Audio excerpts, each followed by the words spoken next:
tous et à toutes, bienvenue sur la plateforme École au Mali. C'est toujours M. Koné du lycée privé moderne du centre Ablaye Diarra, professeur de lettres. Comme nous l'avons commencé avec les sujets de dissertation, nous poursuivons ces exercices de dissertation toujours. Ce soir, nous avons un autre sujet qui est notre civilisation est une somme de connaissances et de souvenirs accumulés par les générations qui nous ont précédés. Nous ne pouvons y participer qu'en prenant contact avec la pensée de ces générations. Et là, on dit, qu'en pensez-vous de cette affirmation? Développe ton point de vue dans une argumentation précise et illustrée. Ça veut dire quoi? C'est une pensée qui est soumise à notre réflexion. Et maintenant, nous devons essayer de réfléchir sur cette pensée. Nous devons essayer de donner une explication à cette pensée. Et là, comme la technique de la dissertation nous l'impose, nous avons des types de formulation. Ce soir, le type que nous avons ici, c'est une formulation dialectique qui nécessite une thèse, une antithèse et une synthèse. Mais avant d'atteindre ces étapes, nous allons essayer de voir quelle est en réalité l'idée de ce sujet. Qu'est-ce que le sujet veut nous dire? On dit « Notre civilisation est une somme de connaissances et de souvenirs accumulés par les générations qui nous ont précédés. » Ça veut dire quoi? La civilisation en tant que telle, qu'est-ce que c'est? On sait que dans la vie, dans le monde, il n'y a pas de civilisation avec grand C. Toutes les civilisations se trouvent avec petit c. Pourquoi? Parce que tout simplement, les civilisations diffèrent selon les peuples, selon les pays, selon les ethnies. Parce que chaque peuple a sa façon de vivre, a sa façon de s'habiller, a sa façon de se promouvoir, donc a sa façon de se développer. C'est ce qui constitue la civilisation d'un peuple. Et nous savons que chaque peuple dans le monde a ses différentes façons de vivre là. Ce qui fait que la civilisation ne s'écrit pas avec grand C, mais toujours avec petit c. Simplement, chacun de nous a une civilisation ou peut avoir une civilisation à travers ses antiquités, les antiquités ou bien ses arriérés.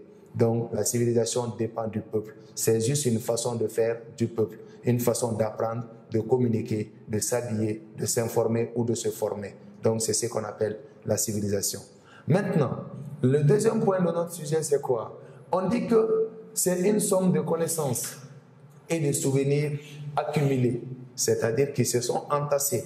Parce que nous qui sommes là aujourd'hui, il est certain que chacun sont venus avant nous. Donc, chacun sont venus avant nous et là, la succession continue. Et maintenant, pour que nous puissions parler de civilisation, il faut que nous accumulons ce que les prédécesseurs ont fait, qui sont venus avant nous, ce qu'eux, ils ont fait. Nous devons nous servir de ça. On doit les accumuler. Et là, c'est une accumulation. Et les souvenirs des générations qui nous ont précédés, ceux qui sont venus avant nous, comment ils ont vécu, comment ils ont fait, comment ils ont dit, comment ils ont parlé. Nous devons nous servir de ça pour pouvoir expliquer ce sujet. Comme je l'ai dit, la civilisation, elle n'est pas peut-être pour tout le monde. Chacun a sa façon.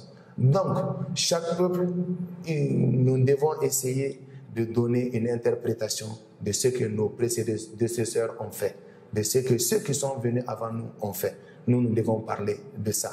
Et c'est de ça que le sujet veut nous dire. Il dit que la civilisation n'est rien d'autre que les connaissances et les souvenirs que les générations qui sont venues avant nous ont laissés. Et nous ne pouvons participer qu'en prenant contact avec la pensée de ces générations. Quelle est la pensée de ces générations? C'est seulement bien faire l'homme, essayer de préparer l'homme à une vie future, essayer de préparer l'homme pour un avenir. C'était seulement ça. Chaque société œuvrait dans la formation de ses enfants. Et ces enfants-là qui devraient être la relève future. Donc, il leur faut une formation, une sensibilisation et une information sur leur vie future. Donc, notre sujet porte sur ça. Mais le problème va se situer où? À la partie formulation. On dit, qu'en pensez-vous? Obligatoirement, nous devons ouvrir un débat. Un débat qui, en première position, va soutenir réellement que la civilisation aujourd'hui a pour base, c'est-à-dire les connaissances passées et les souvenirs passés. On doit se servir de ces connaissances et de ces souvenirs-là pour mieux nous situer aujourd'hui dans le présent et essayer de préparer un futur. Ça, c'est une première partie qui doit soutenir l'idée du sujet. Donc, nous devons apporter des arguments, des preuves pour essayer de démontrer que réellement, la génération que nous sommes aujourd'hui, sommes issus des premières générations qui ont préparé le terrain, qui ont essayé de tout mettre en œuvre pour qu'aujourd'hui, nous puissions être à l'aise. Comme le dit une affirmation, qui prend le passé comme racine aura pour feuillage l'avenir. Si nous nous permettons d'insister, de penser, de nous servir de ce que les générations précédentes ont laissé, forcément, nous allons avoir un avenir meilleur. En se basant sur ces passés-là, on est certain que nous serons toujours sur la bonne voie. On ne sera pas, c'est-à-dire contraint, on ne rencontrera pas trop d'obstacles. Et même si la vie est faite d'obstacles, chaque obstacle qui va se présenter, il est fort probable que nous trouvons une solution pour la surmonter. Ce qui fait que le passé est toujours un meilleur enseignant pour la jeune génération. Ça, c'est une première partie. Et pour la deuxième partie, qu'est-ce qu'il faut? Puisque le sujet est de type dialectique, obligatoirement, dans une première partie, si nous défendons l'idée du sujet, forcément, dans la deuxième partie, nous devons contredire l'idée du sujet.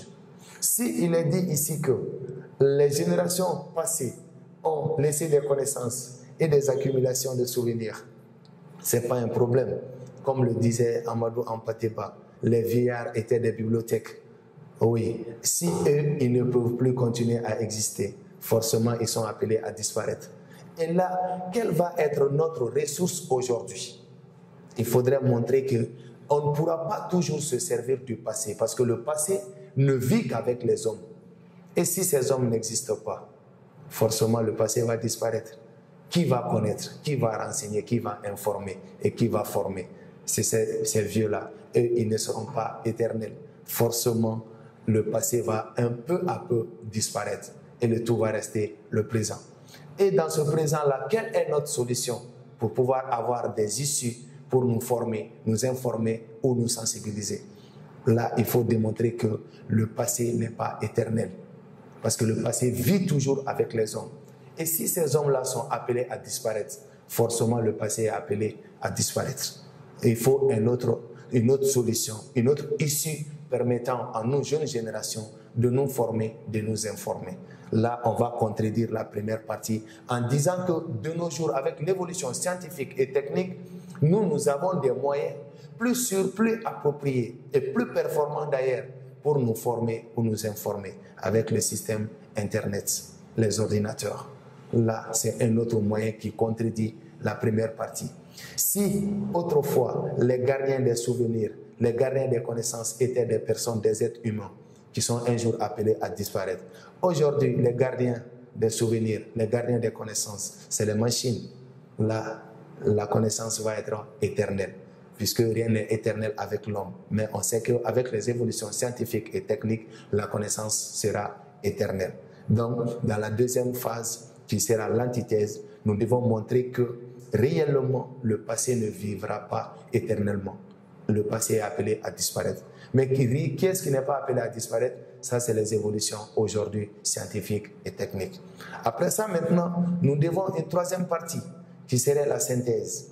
On dit que la synthèse, c'est la partie arbitre, qui joue l'arbitrage entre la thèse et l'antithèse. Si la thèse a défendu le point de vue du sujet en démontrant que le passé vit toujours avec les anciens et le passé doit vivre avec les jeunes, ce n'est pas un problème, c'est une réalité qui est là.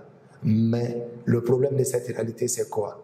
Cette réalité vit avec les hommes et les hommes sont appelés à disparaître. Donc si l'homme meurt, la connaissance s'en ira. Je complète la pensée de Amadou Ampateba. Chaque vieillard qui meurt en Afrique est une bibliothèque qui brûle. Ça veut dire quoi? Les bibliothèques sont des garderies de savoir, de connaissances. Et autrefois, les vieux chez nous étaient aussi à la même place. C'est-à-dire c'était des garderies de connaissances et de savoir. Et si eux, ils sont appelés à mourir, qu'est-ce qu'il faut faire? Soit la connaissance s'en va. Et obligatoirement, nous sommes obligés de nous rabattre sur la science, développement scientifique et technique pour pouvoir nous en sortir avec le système Internet, avec les ordinateurs. On va essayer d'avoir des connaissances. Même des grands auteurs qui ont existé d'autre part dans le monde, nous sommes capables aujourd'hui d'avoir ces connaissances-là grâce au système Internet. Donc, dans notre synthèse, il faut ressortir ces deux aspects. La première partie n'a pas tort, la deuxième partie aussi peut avoir raison. Mais l'important, c'est quoi? C'est de pouvoir combiner les deux connaissances avec la raison. Essayer de prendre le meilleur entre les deux pour se servir avec eux. Donc, voici un peu, expliquer brièvement l'idée de notre sujet. Après ça, maintenant, nous allons vous proposer une introduction possible.